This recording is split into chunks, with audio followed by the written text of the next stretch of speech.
Another week, everybody, and another week at Bungie. This is the final week at Bungie for the 5th of November, which is the week before Beyond Light, which is next week, which is very exciting. Can't wait to jump in. So, So let's just jump straight into it. But first off, this image with the like frozen ghost. I don't know if that's like that's just like concept art, but that looks really cool. So every release, we have a long conversation about what we should show players leading up to launch, and what we should leave players to discover. What we want to build up the sense of wonder as a new season or expansion makes it approach without spoiling everything that's coming this week. To go with just a week to go before launch, we've almost reached our destination. The launch trailer, the TWAB, the I will link the launch trailer in the description. I'll link Bungie.net in the description so you can check this out for yourself. And yeah, the roadmap which we already did. But yeah, let's check out the patch notes. So the last few weeks we have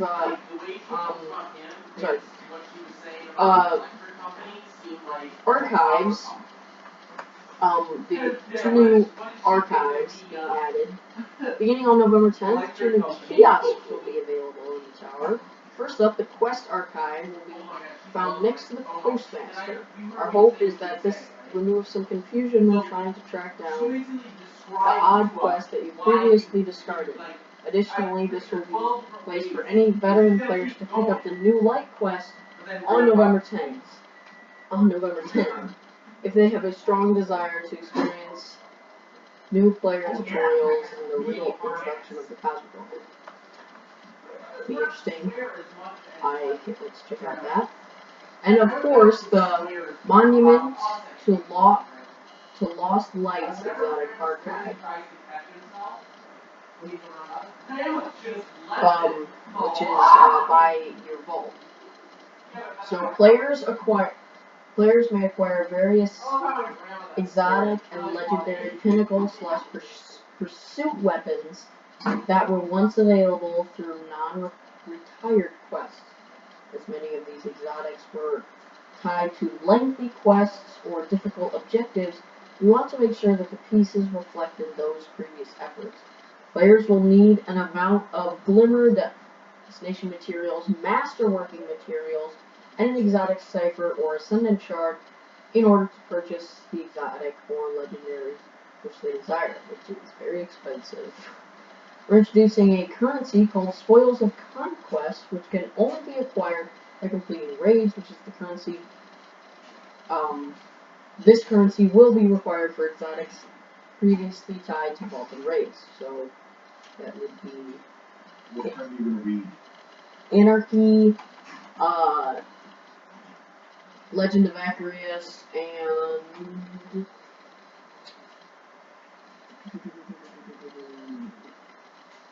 Anarchy, Legend of Acarius, Teraba.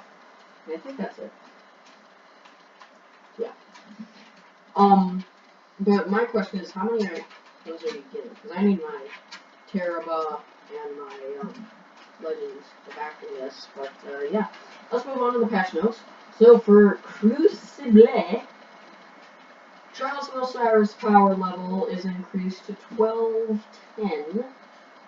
Added adept weapons and weapon mods to flawless chest rewards. Additional information which is of course the previous mob. Maps added physical blockers to some out of bound areas in Ultra Flame, Exodus Blue, and the Cauldron.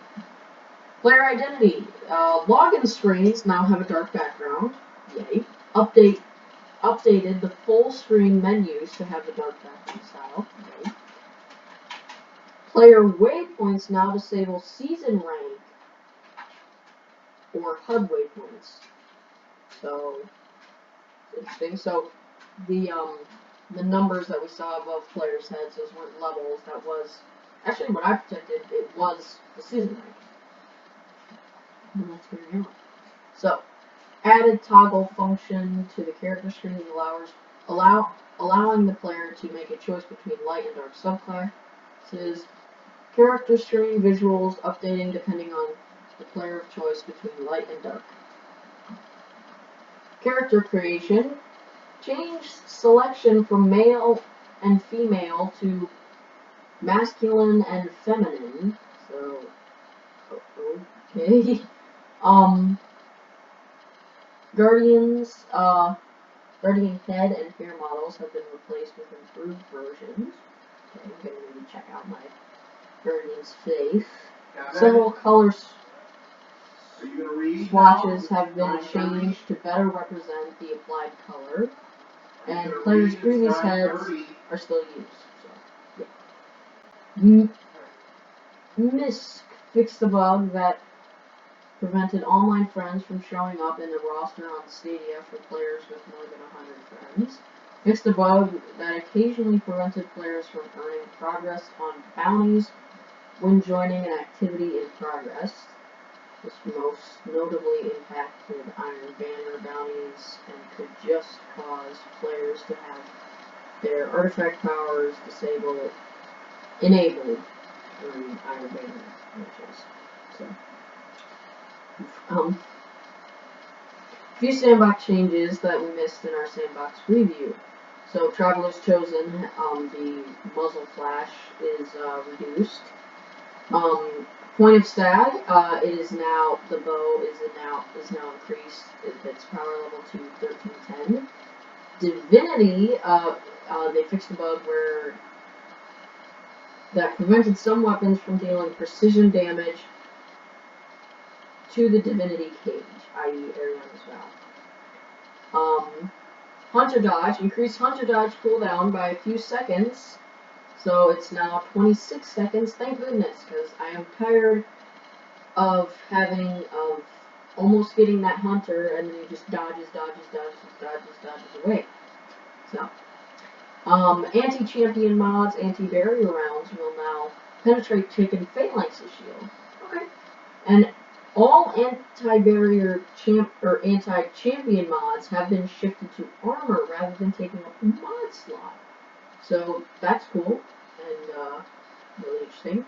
And orbs of light have been changed to orbs of power, as they can now be consumed by light and dark subclasses. So, awesome. And before we end our patch note preview, we do want to call out the collectors among you who have been talking about the impending removal of expired ramen coupons from your inventories. We know this stings a bit. It's a byproduct of us cleaning up our inventory systems and doing general maintenance. I want to provide a parting gift before these coupons are tossed into the bin. These coupons can't be redeemed for spicy ramen, but they can decorate your desktop as long as you desire. So here is a just wallpaper for you. And the full patch notes will be released on Tuesday around lunchtime. Won't be covering those. I'll probably cover them like a couple days after. I'll probably be a bit late to the party, but so November. With the new expansion coming next week, we also have fresh updates to the Bungie store. We're entering the holiday season, so it's a pretty good time to start gift shopping for your favorite Guardians out there in the world. So we got some. I think that sweater looks really, really funny. I love like ridiculous, goofy Christmas sweaters. I think they're hilarious. We have some. I believe that's a sound. These are soundtracks. We got some XYZ pandemic masks. We got Drifter statue and a boot that looks like a Titan or any Europa boot. I think it's pretty cool. And they also have some emblems. So we have Cosmic Alignment available on November 9th through December 4th. So that one's really cool. I think I might have to pick that one up. Between Stars, that one's also really cool. Available the 9th through the 9th.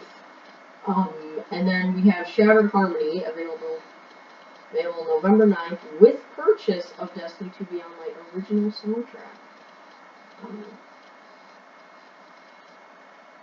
I really want the soundtrack. It's a shame. I really do want the soundtrack. Yeah, follow the Bungie store on Twitter for more details and discounts to be every Friday in November from the Drifters, the Ex-Stranger, and Varix.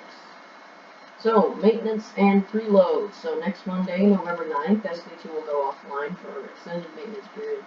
We want to give everyone ample time to download Destiny 2 Update 3.0.0.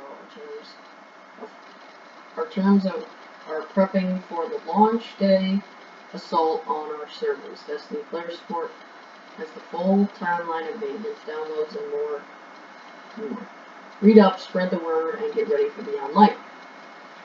So, next Monday, maintenance begins at November 9th, 3:30 p.m. Pacific Standard Time, so it's 5:30 p.m. Around my time. Or 3:33 UTC.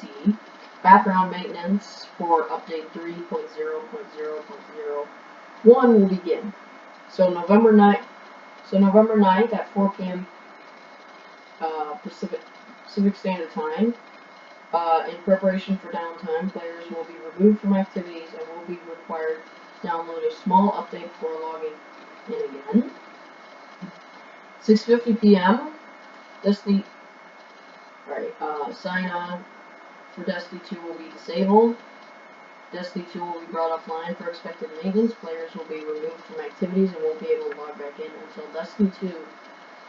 into Destiny 2 until 9 p.m. on November 10th. November 10th at 9 p.m. Destiny Update 3.0.01 will be available across all platforms and regions. Players will be able to log back into Destiny 2. November 10th, 12 p.m. Pacific Standard Time. Destiny 2 maintenance is expected to conclude. So, yeah. For more information, please visit Destiny server and update status. So, preload. Preload for Update 3, I'm just going to call it Update 3, will be available prior to the game's release. Below are the preload timelines and the instructions. So for PlayStation, which is my console of choice, I might be getting never mind. Beginning on November 8th, after 8 p.m. Pacific Standard Time. So that's 10 my time, I think. Users can start pre-downloading Update 3.3000 by navigating to Destiny 2, press Option Button, and select Check for Updates. In the effort to decrease server load, some PlayStation Plus users may be able to pre-download Update 3 starting on November 7th at 8 p.m. Pacific Standard Time. If they have auto update / download enabled on their PlayStation 4. Instructions on how to set up auto update / download, please click here. Please note that Bungie recommends that players should not delete their current version of Destiny 2 on their PlayStation console to speed up the pre-download process. That will not work. So for Xbox, preload for Xbox will be available shortly after Destiny 2 is taken online. Maintenance at 7 p.m. Pacific Standard Time on November 9th for instructions on how to set up auto update. Please click here. PC, the Destiny preload for PC will be available shortly after Destiny 2 is taken offline. Maintenance at the same time as Xbox on November 9th. should automatically be put into the Steam download queue once it is available for preload. For more information on managing Steam downloads and updates, please click here. So storage requirements. So here are your storage requirements. So Destiny 2 install size is 65. So for Xbox, new Xbox, it's 65.7 gigabytes. Storage, it's 65.7 gigabytes. Again, it's the same thing. PlayStation 5, it's 7.78 gigabytes plus 7.78 gigabytes, and this is for the install size and the storage space needed for the installation. And then we've got the same thing, but the problem is here is PlayStation has the whole stupid copying update thing, so it's gonna take up a little bit more space. Xbox is the same, and PC is 69.7 gigs, and storage space is 186.2 gigs. So yeah, PlayStation 4 includes the current installation of Destiny 2, update 3.0.0, Preload, and all that stuff which you can read. And the Destiny content wall and the end of season rivals. It's telling you about equipped all titles and get all your dungeon stuff and your Monster Prime stuff. But yeah, that is it for the TWAB. So it's kind of interesting. I don't know if you just heard my cat back there. But yeah, guys, that is all I have for you today. I hope you did enjoy. Sorry this was a little late. I was busy with schoolwork. But yeah, I hope you guys did enjoy. I'm super excited for Beyond Light to Hit. Just a quick note that this is the last TWAB for Beige, so farewell Beige, we will miss you. And yeah, I'll see you guys in the next one. Bye.